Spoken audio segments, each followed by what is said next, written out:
स्वागत है आपका PLL न्यूज़ में। आपके साथ मैं हूं शादाब काज़मी। अब 7वें चरण का चुनाव संपन्न हो चुका है। घोसी लोकसभा में हम मौजूद हैं और किस तरीके से लोगों ने मतदान किया आपको बता दूं। 6 बजे तक लगभग 55% मतदान हुआ है घोसी लोकसभा में।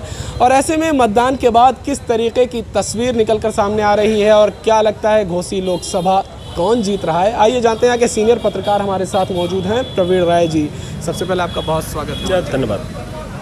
क्या तस्वीर देख रहे हैं आप? चुनाव संपन्न हो चुका है, मतदान हो चुका है, क्या तस्वीरें निकल कर सामने आ रही हैं? देखिए, इस बार जो घोसी लोकसभा की तस्वीर है, मैं आपको बता दूं कि जो समाजवादी पार्टी के काडर वोट मुस्लिम मेन, जब यहाँ समाजवादी पार्टी लड़ती थी तो बसपा भी लड़ती थी और कांग्रेस भी लड़ती थी। और निश्चित रूप से मैं कह सकता हूँ कि तमाम यहाँ क्षेत्रीय पार्टी भी हैं, जैसे पीस पार्टी है, उसका भी अलग एक जनाधार है।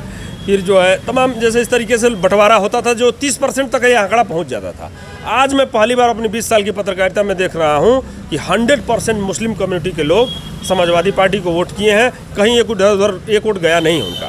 दूसरी मैं आपको फैक्टर बता दूं कि जो लास्ट अंतिम जो चरण हुआ उसमें तमाम रैलियां हुई, पक्ष की भी हुई, विपक्ष की भी हुई। विपक्ष ने यह मैसेज देने का मतलब सबसे बड़ा उसका काम हो गया जो संविधान बचाओ। पश्चिम में जहाँ तक मैं समझ रहा हूँ इसका बहुत असर नहीं पड़ा, ना दक्षिण में पड़ा, लेकिन जो ये पूर्वांचल का खासतौर से ये जो एरिया पूर्वी था भारत का, इधर जो आरक्षण बचाओ और संविधान बचाओ का जो ये हुआ, उससे जो दलित मतदाता तो खासतौर से जो पढ़े लिखे लड़के वो काफ़ी इससे प्रभावित हुए। और मैं देख रहा हूँ कि इस बार जो दलित का ऑर्डर वोट था लगभग 20 से 25% समाजवादी पार्टी को चला गया।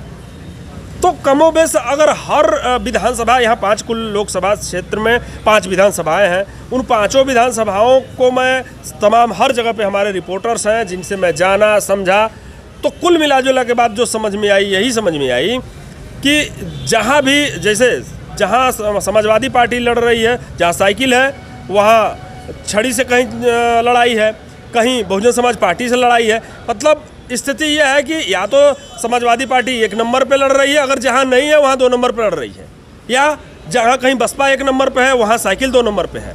तो कमोबेश पूरी लोकसभा का यदि हम आकलन करते हैं तो ये समझ में आता है कि यहाँ पे समाजवादी पार्टी के जो प्रत्याशी हैं वो काफ़ी बढ़त लिए हुए हैं, जो अब तक आकलन समझ में आया है रिपोर्टरों के माध्यम से। और बाकी जो 2 दल हैं, एनडीए के प्रत्याशी की अगर बात करें और बहुजन समाज पार्टी की, इनके बारे में क्या कुछ देखा? देखिए, अब तक के चुनाव का जो मेरी समीक्षा रही या जो मेरा आकलन रहा, मैं अपनी जैसे मैं अपने फेसबुक उस पर जो है एग्जिट पोल डाल दिया हूँ। तो ऐसा नहीं कि मैं कोई ज्योतिषी हूँ या ऐसे मनगढ़ंत कुछ भी डाल दिया और ये चीज़ें हो जाती हैं। आप जानते होंगे कि हमारे तमाम रिपोर्टर हैं, एक पॉइंट पे 2-2, 3-3 रिपोर्टर हैं, और मैं पूरे दिन घूमता भी हूँ। और मतदान जब समाप्त होता है तो उसके बाद से मैं लगातार दिन भर सबसे लेता हूँ क्या स्थिति है, सबसे उसका आकलन लेता हूँ। और सब के बाद जो मुझे समझ में आया कि हर पार्टी का वोट बिखरा हो रहा है। जैसे मान लिया कि बालकृष्ण चौहान का जो काडर वोट है बहुजन समाज पार्टी का, उसमें भी बिखरा हुआ है। चौहान मतदाता तीनों तरफ गए हैं, समाजवादी पार्टी को भी वोट किए हैं, भाजपा की वोट किए हैं, बसपा को भी वोट किए हैं, लेकिन समाजवादी पार्टी के वोट में कहीं बिखराव नहीं हुआ है। अगर वो 10 वोट ही अगर जो भाजपा काडर का, जैसे सवर्ण मतदाता कह लीजिए या भाजपा काडर के बहुत सारे वोटर्स हैं उनको कह लीजिए, तो अगर 10 वोट ही भी पाया तो भाजपा का वो पाया, समाजवादी पार्टी पाया।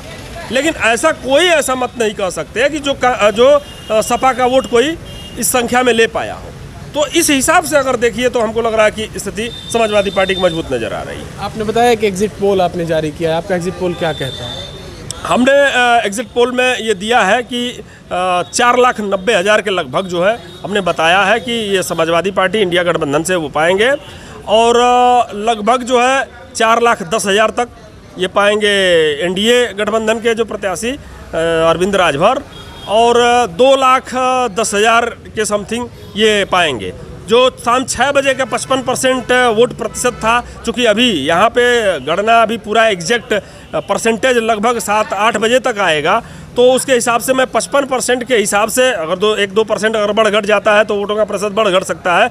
लेकिन 6 बजे के आंकड़न में मैं दिया हूँ कि ये स्थिति रहेगी, लगभग 80,000 से आसपास से लीड है समाजवादी पार्टी की। बहुत धन्यवाद। तो आपने सुना ये थे मऊ जनपद के वरिष्ठ पत्रकार प्रवीण राय जी, जिन्होंने बताया और अपना एक अनुमानित आंकड़ा भी पेश किया कि किस प्रकार से घोसी लोकसभा में चुनाव हुआ और जो तमाम प्रत्याशी हैं वो किस तरीके से चुनाव लड़े और क्या स्थिति इन्होंने ग्राउंड ज़ीरो पर जाकर रिपोर्टिंग के दौरान देखा है।